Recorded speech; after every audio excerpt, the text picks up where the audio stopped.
One, two, three. Hai, hari ini aku sekarang mau membahas buku apa ya? Buku ini, buku I Want to Die But I Want to Eat Tteokbokki, karyanya Baek Se-hee. Gue nggak tahu pronounce yang benernya gimana. Ya pokoknya ini penerbitnya dari penerbit Haru. Emang penerbit Haru tuh banyak banget kayak nerbitin buku-buku dari Korea Selatan gitu, dan di sini tulisannya number one bestseller di Korea Selatan. Nah, buku I Want to Die But I Want to Eat Tteokbokki ini buku apa sih? Dari judulnya aja kita tahu ya, maksudnya dia tuh adalah seseorang yang ingin mati, tapi di saat dia memikirkan ingin mati, tapi dia malah ingin makan makanan ringan yang namanya tteokbokki. Tteokbokki ini tuh makanan ringan yang khas di Korea Selatan dan banyak. Kalau misalnya kalian suka nonton mukbang ataupun street food Korea Selatan, pasti kalian, ataupun dari drakor, kalian pasti sudah familiar dengan tteokbokki ini. Nah, jadi dia tuh menanyakan, katanya mau mati, tapi kenapa malah memikirkan jajanan kaki lima gitu. Jadi apakah dia ini benar-benar mati atau enggak? Nah, buku ini itu isinya adalah esai ataupun kisah yang diceritakan oleh penulis Baek Se-hee yang menderita distemia atau gangguan depresi yang jangka panjang gitu, yang sudah kronis. Nah, di sini tuh ada 2 seri sebenarnya, tapi gue hanya review yang satu dulu. Di sini tuh ada 12 bab, jadi atau 12 minggu sesi konseling dia dengan psikolognya untuk mengobati depresi Mayura ini. Nah, di kata pengantarnya ini itu ada oleh Dr. Jimmy Ardian, SPKJ atau kesehatan jiwa. Dia di sini menjelaskan definisi dari depresi dan distemia ini. Oke, gue bacain aja. Jadi distemia atau persistent depressive disorder ini adalah suatu bentuk kronis atau jangka panjang dari depresi. Nah, sedangkan depresi sendiri itu adalah sebuah gangguan mood yang menyebabkan perasaan depresif dan kehilangan kesenangan secara persisten atau yang bisa dialami setiap hari gitu. Nah, lalu dilanjutkan oleh Dr. Jimmy. Di sini ada 8 pola pikir orang yang sedang mengalami depresi atau distemia ini dijelaskan. Yang pertama ada black and white thinking atau pemikiran ekstrim. Jadi dia hanya memikirkan 100% black atau 100% white gitu. Jadi pemikiran itu terlalu ekstrim gitu. Di sini juga banyak banget dijelaskan di tiap babnya itu. Baek Se-hee itu menjelaskan psikiaternya kalau dia tuh mengalami ini, mengalami itu, mengalami itu, dan kata psikolognya itu adalah suatu pemikiran yang ekstrim, karena belum tentu kejadiannya yang seperti itu, karena semuanya itu yang terjadi hanyalah ada di pikirannya saja gitu. Nah, yang kedua itu ada over generalization, yang dimana itu seseorang bisa tampak sangat mudah menggeneralisasi keadaan. Jadi kayak sebenarnya hanya ada satu orang gitu yang melakukan kesalahan ke dia gitu, ke penderita ini gitu, tapi si penderita ini langsung menangkap kalau misalnya semua orang itu seperti itu gitu. Jadi over generalization. Yang ketiga ada personalization. Seseorang juga dapat menganggap segala sesuatu yang terjadi adalah kesalahannya. Jadi apapun yang terjadi, padahal sebenarnya itu bukan pure kesalahannya, tapi dia merasa itu adalah suatu kesalahannya gitu, karena kesalahan dia yang tidak kompeten ataupun kesalahan yang lainnya. Pokoknya apapun itu tuh dia merasa itu semua adalah kesalahan dia gitu. Yang keempat ada fortune telling. Dalam keadaan ini seseorang cenderung membayangkan masa depan tapi dalam bayangan yang buruk gitu. Jadi dia berpikiran masa depan saya pasti akan sia-sia gitu, padahal kita itu tidak tahu apa yang akan terjadi di masa depan. Bahkan bisa jadi dulu dia itu gimana, jadi masa depan tidak terlalu sukses gitu dengan jalan hidupnya. Bisa juga dia sekarang sukses terus kita nggak tahu kan ya masa depannya, tiba-tiba teman aja dia bisa bangkrut atau gagal gitu. Lalu yang kelima, yang paling biasa juga adalah mind reading.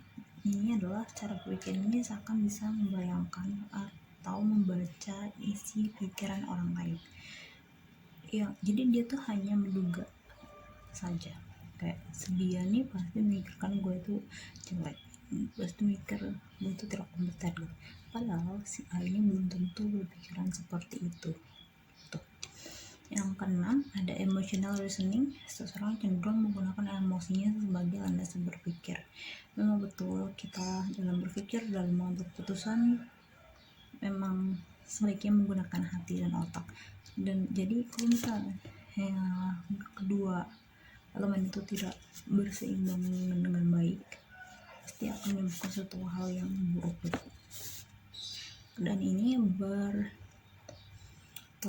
besarnya itu ke emosi gitu. Jadi dia apapun itu alasannya ataupun decision makingnya hanya berlandaskan dari emosinya aja gitu. Itu sangat bahaya sih ya gitu. Terus yang selanjutnya ada disqualifying the positive, yaitu segala peristiwa yang masuk kita persepsikan dengan sudut pandang yang negatif. Jadi dia tuh selalu berpikiran yang negatif aja gitu tuh, tanpa ada pemikiran yang positifnya sama sekali. Kalau positif yang kita alami pun dia tetap akan merasakan dia lagi bahagia gitu, misalnya kayak dia langsung memikirkan worst possibility gitu, kayak ini kayaknya ada apa-apa deh ini gitu. Walaupun itu sebenarnya bagus, tapi dalam porsi kecil aja. Kalau dalam porsi gede itu bisa membuat kita menjadi nggak tenang dan kebahagia gitu. Yang terakhir ada ambivalensi. Itu melatar belakang itu semua bisa saja ada pikiran saling berkontradiksi yang keduanya sama-sama dirasakan. Dia bisa aja penderita ingin mengakhiri hidupnya, tapi di sisi lain ingin juga hidup. Jadi hal yang kontradiktif yang berada dalam kesamaan ini dinamakan ambivalensi. Jadi dia tuh ingin mati tapi dia juga nggak ingin mati gitu. Jadi sangat kontradiktif yang ada dalam satu waktu. Itu namanya ambivalensi. Nah, itu sekilas kata pengantar dari Dr. Jimmy Ardian SPKC. Selanjutnya di sini banyak banget yang udah gue highlight dan juga gue kasihkan Anda gitu, karena menurut gue ini sangat bagus. Apalagi ini buat dibaca ulang gitu. Bukunya ini sangat mudah untuk dibaca, ringan, bahasa sehari-hari, karena penulisnya juga karena buku ini bukanlah suatu teori tentang depresi, ataupun penulisnya juga bukan seorang psikolog ataupun apa-apa, tapi dia adalah penderita distimia yang menuliskan catatan kesehariannya saat dia bersesi konseling. Di sini tuh di sini itu part novelnya itu kayak dialognya gitu antara penulis Baksegi dan psikiaternya tuh. Dan menurut gue ini lebih enak banget sih, karena kita merasa sebagai orang ketiga yang melihat percakapan itu terjadi gitu, dibandingkan kita yang bicara buku atau kita yang merasa digurui gitu kan. Kebanyakan buku self-help adalah kita merasa digurui gitu dari kalimat-kalimat atau isi bukunya gitu. Tapi ini enggak, jadi ini recommended banget buat dibaca.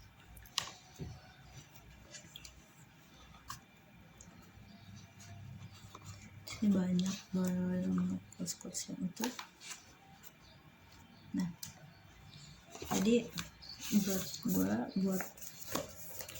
lagi di masa pandemi dimana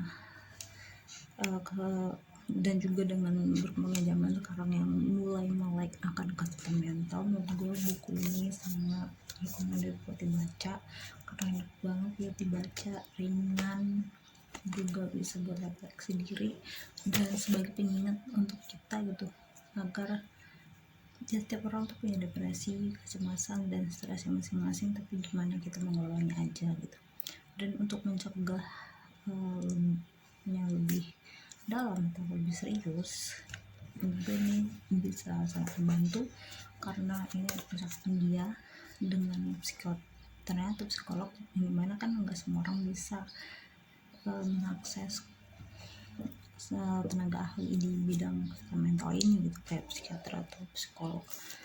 Dan menurut gue apa yang dituliskan oleh penulis di sini itu seringkali banyak dirasakan oleh kita gitu, jadi jangan pernah merasa sendiri gitu. So ya udah, tunggu apa lagi, dibaca bukunya dan dapetin di buku-buku terdekat, and see you.